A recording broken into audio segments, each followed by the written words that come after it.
Nagsisimula pa lang kami maging close.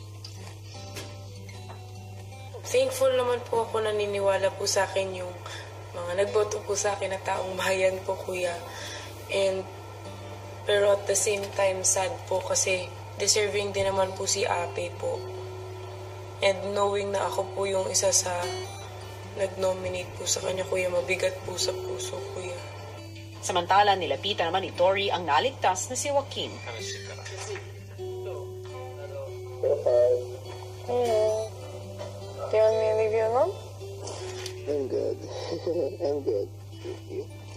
Kinakonsider ko din po baka people really saw what I'm capable of. Lalong lumakas yung loob ko po. Parang the strategy, Joaquin is back, but the Joaquin with the heart is also here. It's an amazing feeling na both of them can coexist po. Fireworks po yung pina-expect ko sa last week. This week po, expect a nuclear bomb po. Atomic fission po. I feel powerful and I'm ready to fight the good fight. Samantala, ang kapatid ni Api na si Mark pinili munang mapagbisa.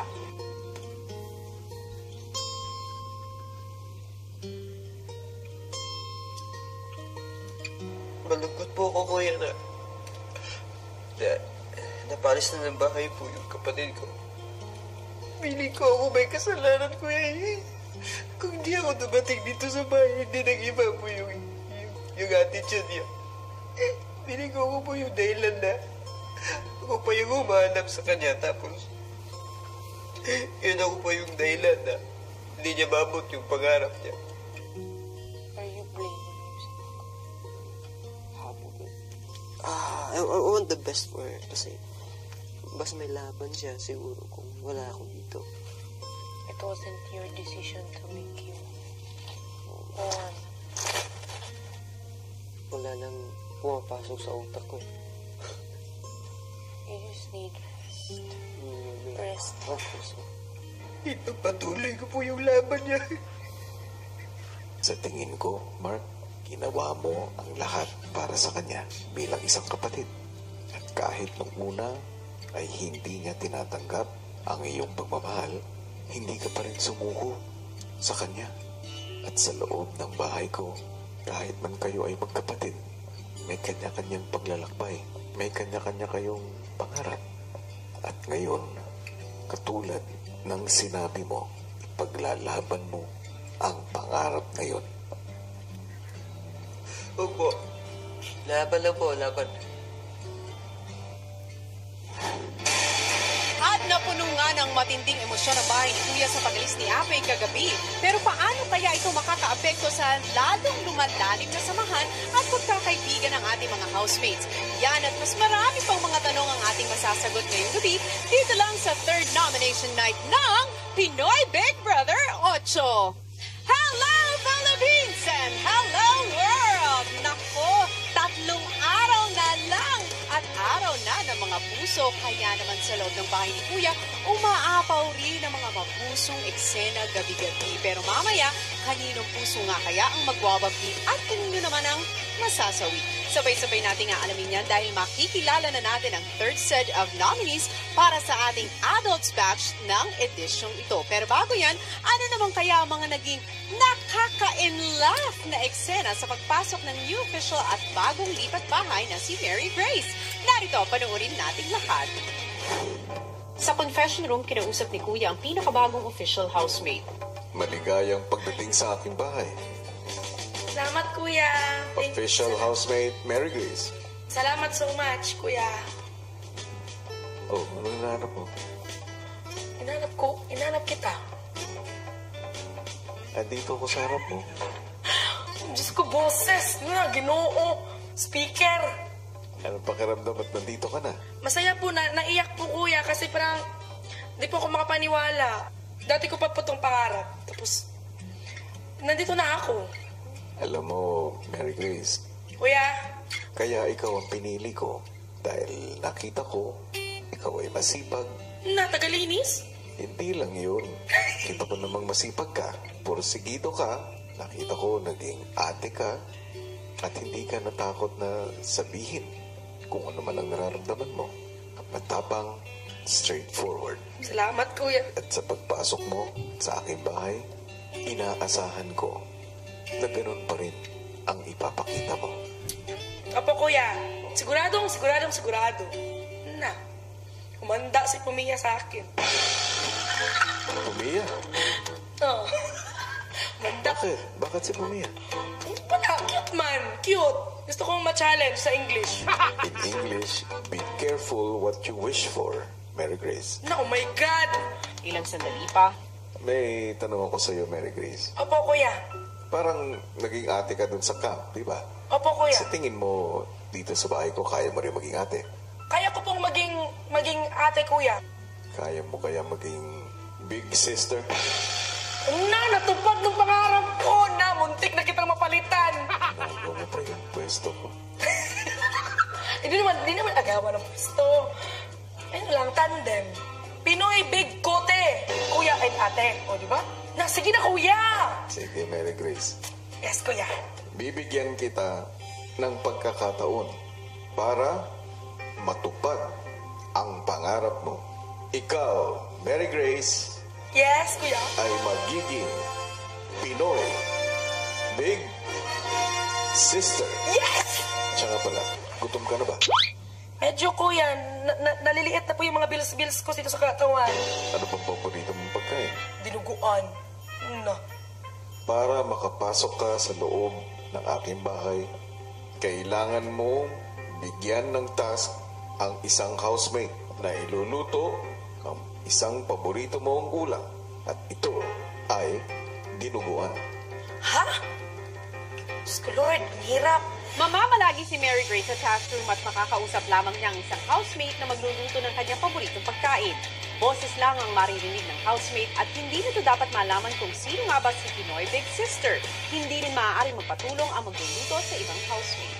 Maya-maya lang pinatawag ng Pinoy Big Sister si Pumiya sa confession room.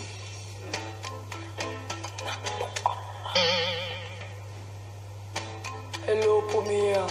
Hello, How are you? I'm good. Are you single? Po, Never mind. Ako pala si Big Sister. Pinoy Big Sister. a Pinoy Big Sister. Pero dapat hindi malaman ng mga housemates na nanggagaling sa akin ang utos. What? Dapat ikaw lang at ako ang nakakaalam. Ako and Pinoy Big Sister only. Yes, tama yun, Pumiya. Okay. Gusto ko magluto ka. Marunong ka magluto ng dinuguan? Hindi. Dapat marunong ka kasi tuturuan kita. Alam mo kung ano ang dinuguan? I know. Dinuguan is pig blood, di ba? Tama yun, Pumiya. Di ba? I'm scary. You cook there. Dinuguan. Ngayon? Yes, ngayon. Wow. Punta ka sa kitchen at tingnan ang mga kasangkapan ng dinuguan, the ingredients. What is other meat? This is pork? Yep. Walang pork blood. Pork blood, no pork. Yes, Pumiya. Kumusta? Oil is okay. Ginger is okay. Onion is okay. Garlic is okay. And salt, pepper is okay. And then sukat is okay. And pork is okay. All-purpose season and all-purpose blood is wala. All-purpose blood? May all-purpose blood ba? Not all-purpose. Normal blood. Pumiya, Opo. yung dugo ay nasa storage room. Kunin mo yon at dalhin doon sa kitchen. Okay. Okay. Diyos ko, Lord.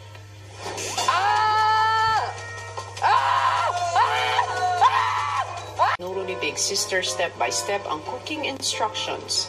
Alam mo na paano magluto? Yeah, aram mo na ka mamagluto. Okay, go and cook. Good luck, Pumiya. Thank you po, sister. Sa kusina, agad namang sinimulan ni Pumiya ang pagluluto. I've never seen the pig blood, real pig blood. So I'm so scared because it's real blood. The blood is like a human blood. The cut here and then blood, diba?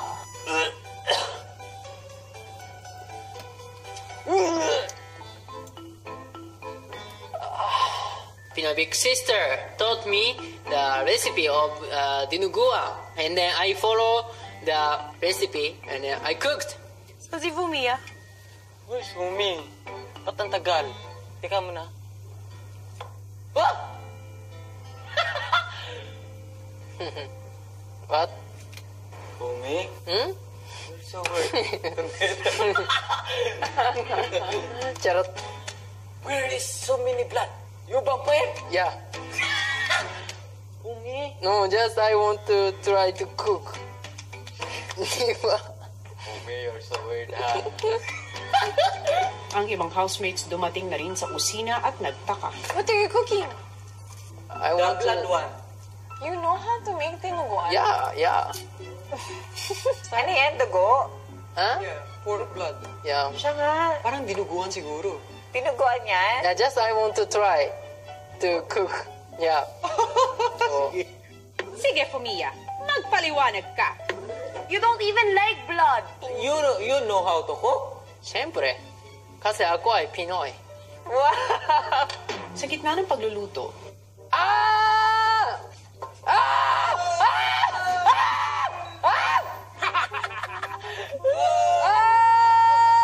The real cooking is first time. Today I cook the like a salt, a pepper, everything. si Fumia tinikman naman ang luto niya. Sour. Can I taste? Naku.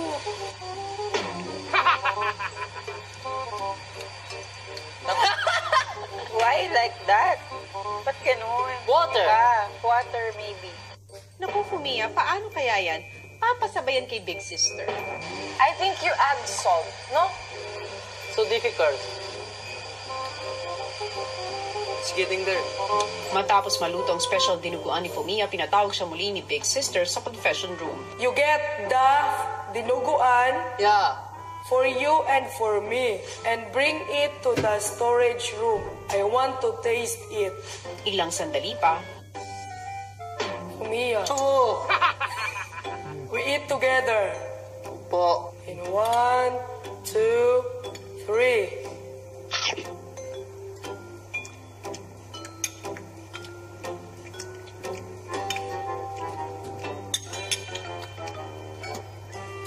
Delicious, but a little bit sour. Di ba? Yes, but it's okay. The taste is okay. Thank you. sa task room, nakatanggap naman ng mensahe si Mary Grace mula kay Kuya. Hey! Hi! I'm Mary Grace. Mary Grace. Yes. How are you? Ako po si Fumia. Yes. Delicious? It's okay po. It's okay? Okay, we go together? Why? Why are you staring at me? But, takot ka? Takot ka? Takot ka? Takot ka? You know takot? I don't know. Afraid? No. No. Pagpasok ni na Mary Grace at Fumia sa loob ng bahay,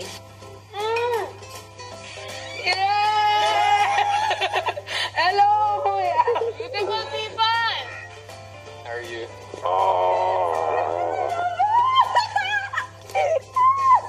Sobrang happy po na finally magsasama na po kami sa isang bubong. Ay, ang sarap na this is it. Tapos nakita ko na sila, especially for Kuya Mark and Tori nga po. Hindi naman po ako mahirap pakisamahan. Sana din po, sila po, ganun din po sa akin. Yeah! Pero ting asluma! Very sour! This is my favorite. You murder this one?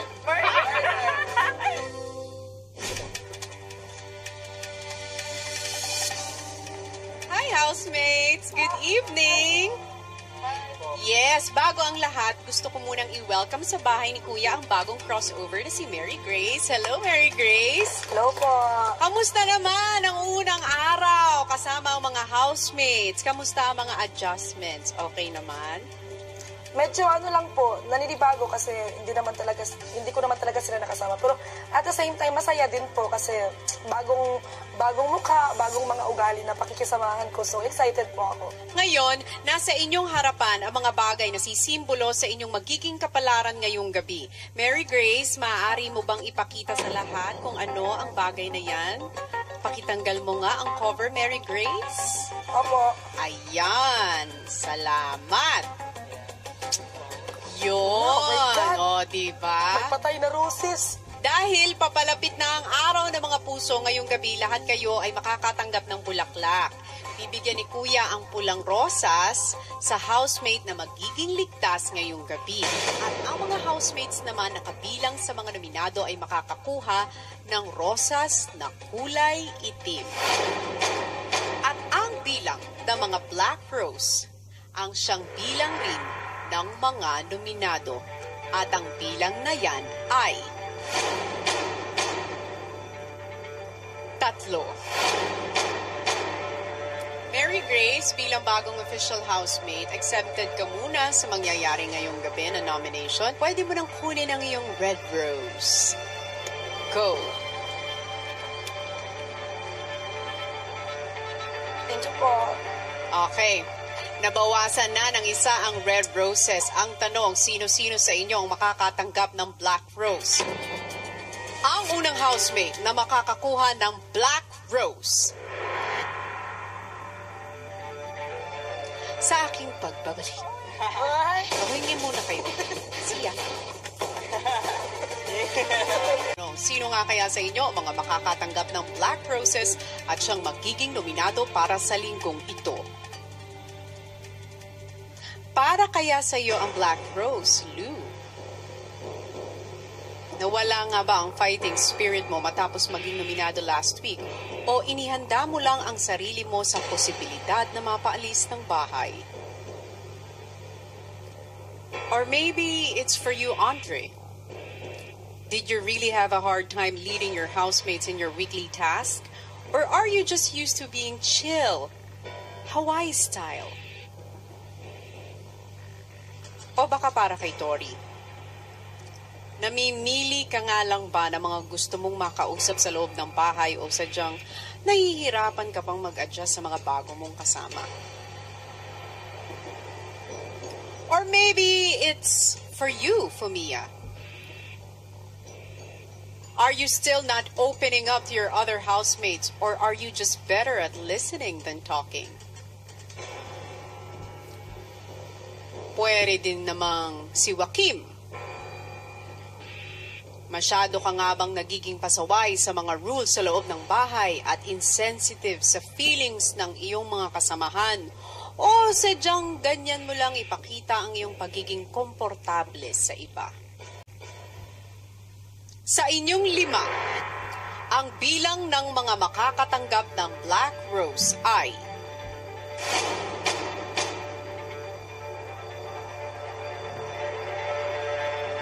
2. Maaari mo nang kunin ang iyong Black Rose dahil ikaw ang unang nominado sa linggong ito.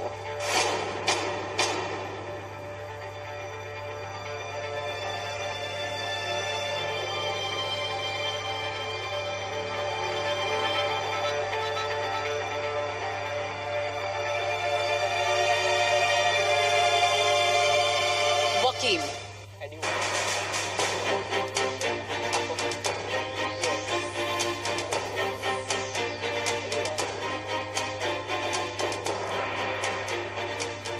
We will continue. Lou, Andre, Tori, and Fumia. 3 of you will get red roses and 1 of you will get another black rose. I'm sorry, but you are nominated this week.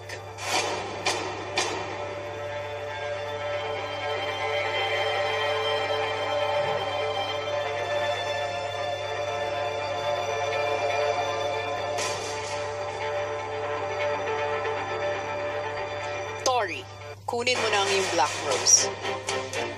Lou, Alejandra and Fumia, congratulations. You are safe tonight. You may now take your red roses. Thank you, housemates.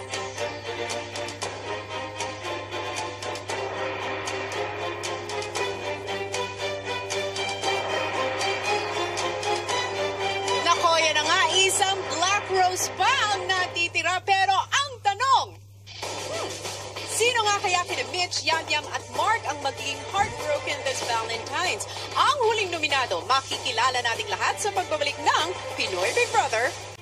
Ito kaya ay para kay Mitch. Baka naman masyado mo nang namimiss ang dalawa mong kaibigang napaalis na ng bahay. Kaya hindi ka na raw nakikihalupilo sa iba. O baka naman kailangan mo lang ng oras para mas mapalapit sa iba sa kanila. O baka naman para kay Yam-Yam. Tinamad ka nga ba sa inyong trash and show task? O sadyang naging masyado lang challenging ang task na ito para sa iyo? Baka naman si Mark. Masyado ka nga bang agresibo sa iyong mga opinyon at hindi ka marunong makinig sa iba? O baka naman gusto mo lang talagang palaging maayos at planado ang lahat ng mga bagay? Isa sa inyong tatlo ang makakakuha ng huling Black Rose ngayong gabi. Maaari mo na itong kunin dahil ikaw ang kukumpleto sa listahan ng mga nominado sa linggong ito.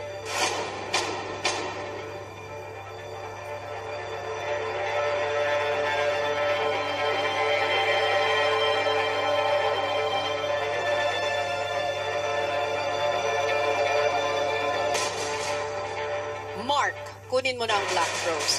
It only means Mitch and Yam-Yam, congratulations. Kunin nyo ang inyong red roses. Hindi kayo nominated this week. And with that, maraming salamat, housemates. And try to have a happy Valentine's this week. Good night.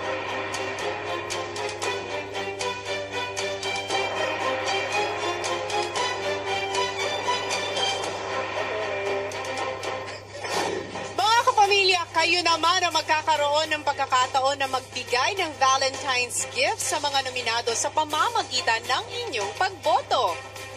Iboto nyo na ang sa tingin ninyo'y karapat-dapat pang manatili sa bahay ni Kuya because voting is now officially open. Pero ano nga kaya ang kwento sa likod ng nangyaring botohan? Narito, panoorin natin lahat. 2 points po si Joaquim po, Kuya. Palagi na lang nire-remind namin yung mga mali niyang ginagawa po, Kuya. 1 puntos po si Tori po, Kuya. May bumato ng ideya ng ibang housemates. Parang nadismaya po siya, Kuya. 2 points si Joaquim. Demanding po siya sa request niya. Nung nagtatahi po ako, 1 point si Kuya Mark po.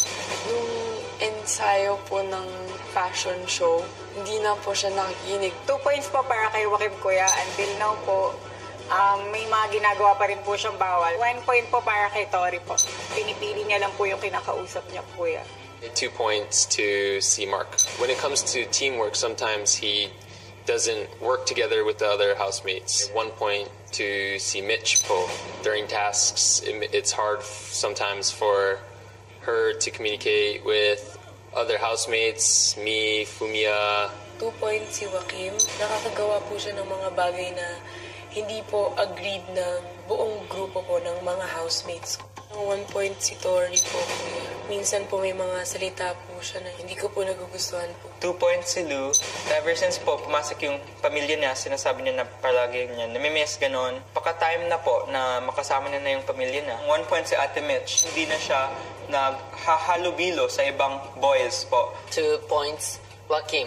Sometimes his question is a little bit weird for me. I don't want to answer the question, but he's asking. 1 point to Mark. When I talk to someone, he interrupts the conversation. 2 points si Joaquim dahil po makasarili siya sa trash and show. Hindi po niya inisip yung runway na mahihirapan po kami lahat. Ang 1 point naman po ay para kay Yam po. Mukhang naging lazy po siya sa task na to ngayon. Kapamilya, sinong housemate ang And we're sa back. eviction? Ang incredible itay ng Compostela Valley, Mark. Ang bombshell sweetie ng Singapore, Tori. Ang gifted go-getter ng Iloilo na si Joaquim. Just text BB space name of housemate and send it to 2366 for Globe, Smart Sun, TM, and TNT. Tandaan, only 1 vote per sim is allowed. Sa susunod na linggo ay sabay-sabay na nga nating makikilala ang pangatlong adult housemate na tuluyan ng mapapaalis sa bahay ni Kuya. Sino nga kaya kina Mark, Tori at Joaquim ang ililigtas ng sambayanan at sino naman ang magiging third adult evictee ng batch na ito? Naku, patindi talaga ng patindi ang mga hindi inaasahang kaganapan dito pa rin sa nag-iisang teleserye ng totoong buhay at ito ang Pinoy Big Brother 8. Good night!